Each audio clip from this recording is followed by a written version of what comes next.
नमस्ते, स्वागत छ प्रोजेक्ट फूड नेपालको यस रेसिपी भिडियोमा।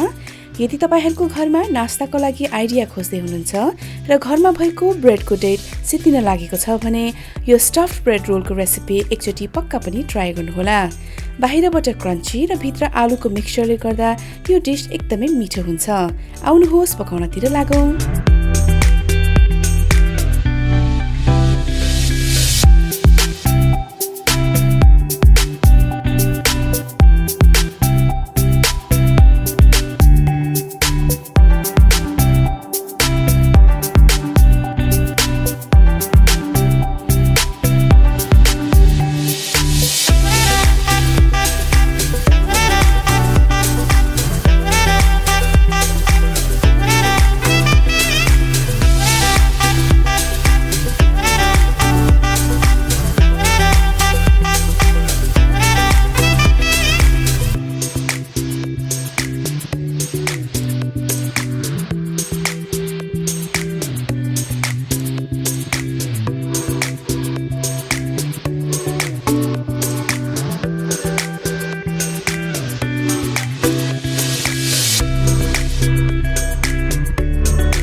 हेर्नुहोस्, स्टफ्ड ब्रेड रोल फ्राई भएर तयार भइसक्यो। तातो तातो हुँदा नै तपाईहरुले यसलाई इन्जोय गर्नुहोला। ब्रेडको भित्र तपाईहरुको इच्छा अनुसार आलु बाहेक अरु कुनै इन्ग्रेडियन्ट्स पनि हालेर बनाउन सक्नुहुन्छ। तपाईहरु पनि एकचोटी अवश्य यो ब्रेड रोल बनाएर खानुहोला। हाम्रो भिडियो पुरै हेरिदिनु भएकोमा धेरै धेरै धन्यवाद।